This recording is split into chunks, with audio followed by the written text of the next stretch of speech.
Integrated bioprocessing consists of various steps, some of them sequential and others concurrent. Identification of the strain. The very first step is the identification and isolation of the strain of the microorganism, which brings out the desired bioconversion. This is generally the task of a microbiologist.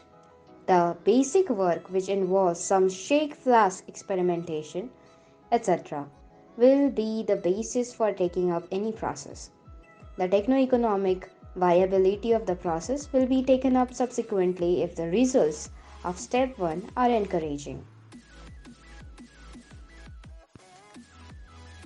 Preservation of the strain.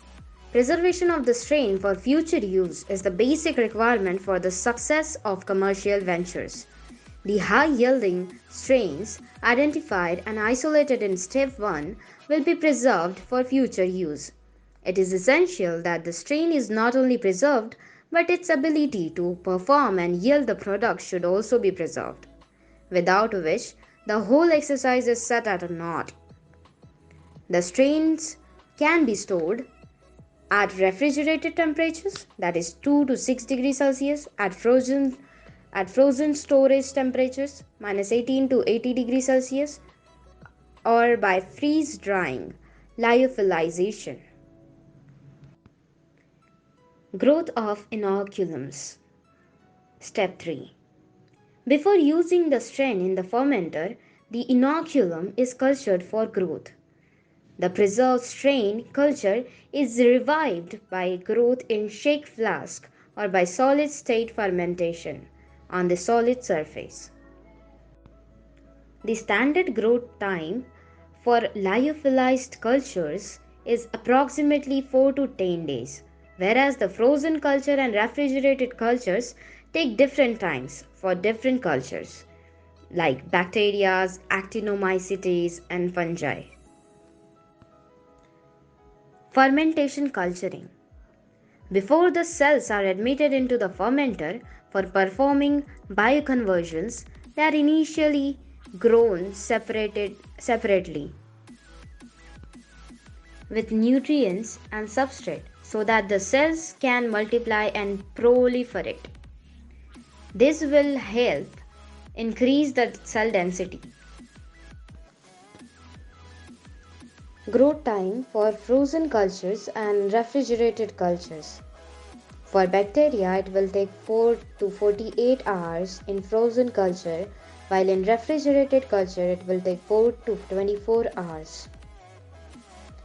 Actinomycetes will take 1 to 5 days in frozen culture, and in refrigerated culture, 1 to 3 days. Fungi will take 1 to 7 days in frozen culture and 1 to 5 days in refrigerated culture. In pre-fermentation culturing, the optimal cell concentrations in fermenters are as follows: bacteria 0.1 to 3.0%, actinomycetes 5 to 10%, fungi 5 to 10%. Step 5. Fermentation. The major activity in industrial operation in the whole process is fermentation, in which biochemical engineers play an active role. Fermentation is the heart of the bioprocessing operation. The fermenter sizes vary from 1 to 450 meter cube, depending upon the type of fermentation process. Based on the capacity, tonnage, and nature of the fermentation product, it could be taken up in batch fermenter, fed batch fermenter, continuous fermenter.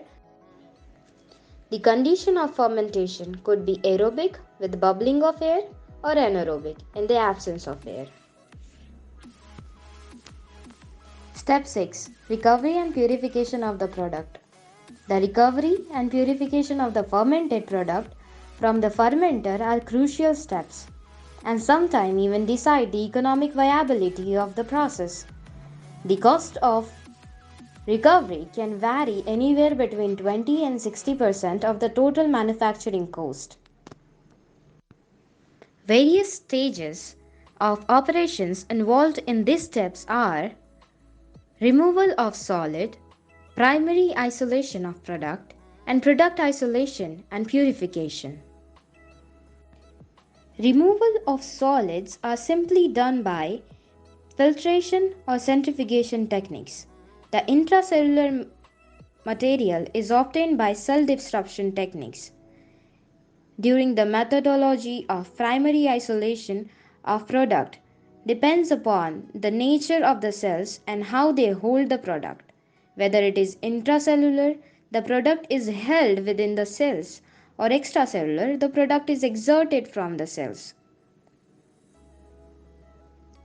Some techniques which seem to be simple and feasible at laboratory scales may not be so at the commercial scale, particularly for intracellular enzyme extraction. Cell disruption processes are either physical or chemical. In physical process, liquid shear, solid shear, agitation with abrasion, freezing, thawing, etc. are used, while in chemical processes of cell disruption, detergent, osmotic shock, alkali treatment, enzyme treatment are used. For purification and isolation of final product, different unit operations are employed, like precipitation, filtration, centrifugation, liquid-liquid extraction, chromatography, ultrafiltration, drying, crystallization, etc. Step 7. Treatment of effluents. Fermentation processes release large amount of effluent which may be rich in organic matter and may be a potential hazard for environment if let out as they are. They need to be treated before being released into the outside world. Hence, our ability to economically treat the effluents before they are let out into the environment makes or masks the viability of product manufacturers.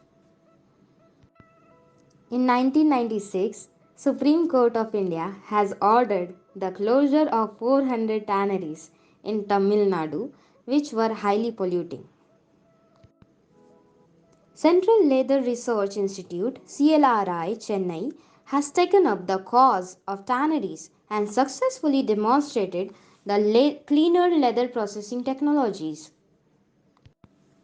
The efforts of CLRI has resulted in reducing biological oxygen demand and chemical oxygen demand load by 35%, neutral salt discharges by 20 to 25%, sulfide by 60%, and chromium by 98-99%.